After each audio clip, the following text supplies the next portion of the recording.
Ce devait être un contrôle de routine dans une prison française. Un détenu passe sous un portique de détection d'objets métalliques. Une sonnerie se fait entendre. Le prisonnier refuse la fouille des gardiens. Une bagarre s'ensuit. 7 fonctionnaires sont blessés, dont 3 hospitalisés. Le détenu est l'un de ces individus radicalisés dont les prisons françaises ne savent que faire. Ils sont des dizaines, des centaines. La justice les emprisonne, elle contraint leur liberté de mouvement. Mais derrière les barreaux, les esprits sont toujours libres. La doxa sectaire continue de sévir. Elle véhicule son langage de haine. Pour les gardiens, le défi est de vivre au jour le jour avec des individus d'une dangerosité évidente qui ont la particularité d'être aussi nocifs à l'intérieur qu'à l'extérieur de la prison.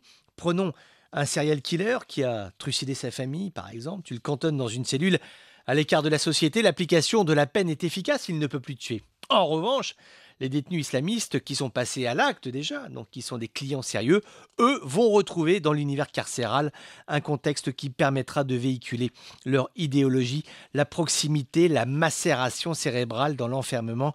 Face à cette population carcérale, nos pays sont tenus de réfléchir à l'application de la justice. Quelles sanctions privilégier? Comment être ferme et en même temps respectueux des droits de l'homme? Ayons une pensée pour ceux qui rendent la justice sur le terrain, de jour comme de nuit.